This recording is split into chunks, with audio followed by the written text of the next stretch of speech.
My name is Pathi Sokalingam. I'm coming from South London. Why I'm here? It's a democratic protest and the best place to start. It's the cradle of democracy. Yeah. And by being here, I'm pretty sure they'll actually realize that we have given up work and our precious time due to a particular cause, and that is to actually save our kin back home. There's a lot of people here, other communities, they are not aware of anything in what's happening in Sri Lanka. Even though it is a 60-year struggle between Tamils and Sinhalese. So this is the first thing for us to get the message across the country or to the people, to the other community. This is going on, this is serious things what's going on now, and you have to be aware of that.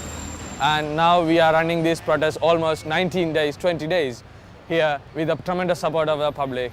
Sri Lanka, Sri Lanka, stop the war, stop the war. Sri Lanka, Sri Lanka, stop the war, stop the war. Sri Lanka, Sri Lanka, stop the war, stop the war. Sri Lanka, Sri Lanka. We don't have a government as such, and Tamils do not actually consider Sri Lanka to be their country anymore. The Tamil community back in Sri Lanka actually elected about 22 parliamentarians. They were elected on the premise that Tamils want to actually go their way separately. But what the Sri Lankan government did was to actually eventually evict them from the parliament, completely evict them from the parliament, change the constitution. Hence, we as a Tamil nation find no other way other than fighting through whatever means available to us. He is here for 19 days. We can feel his pain. We are suffering at the moment. We are experiencing his pain within us. We are here to save people's life in our country, and we are not ready to lose any more life anywhere in the world. But according to him, he says he ready to sacrifice his life to save thousands of lives. That is his point of view.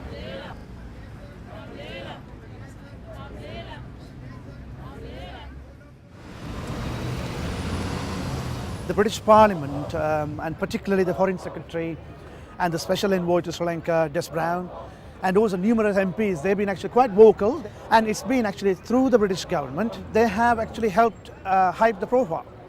The same momentum is actually going in other parts of the world, particularly Western Europe, USA and Canada. And I believe most of them actually look up to Britain here. One simple reason is that Britain was the colonial power. And Britain actually had a role to play in our plight. And hence we actually expect Britain as a former colonial power and also as a permanent member of UN to do their bit. I'm sure they will actually get there eventually, but unfortunately the progress is actually not to our liking. What we are talking about here is actually hundreds of innocent people being killed every day. So every moment there's a delay here, we are talking about the cost in human life.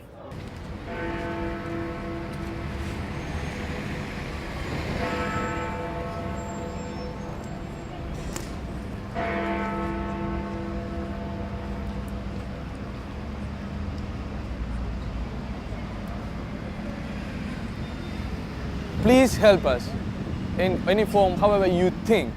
And we want your support all the time, and we'll be there for you, for your cause also. What we are asking the British government is to actually just make the necessary framework and we'll decide our fate. And the best thing to do is to actually ask the diaspora community and the Tamils back in Sri Lanka what they want to do. Whether they want to actually go free or whether they want to actually stay within the structure of Sri Lanka. And then simply honor the majority verdict.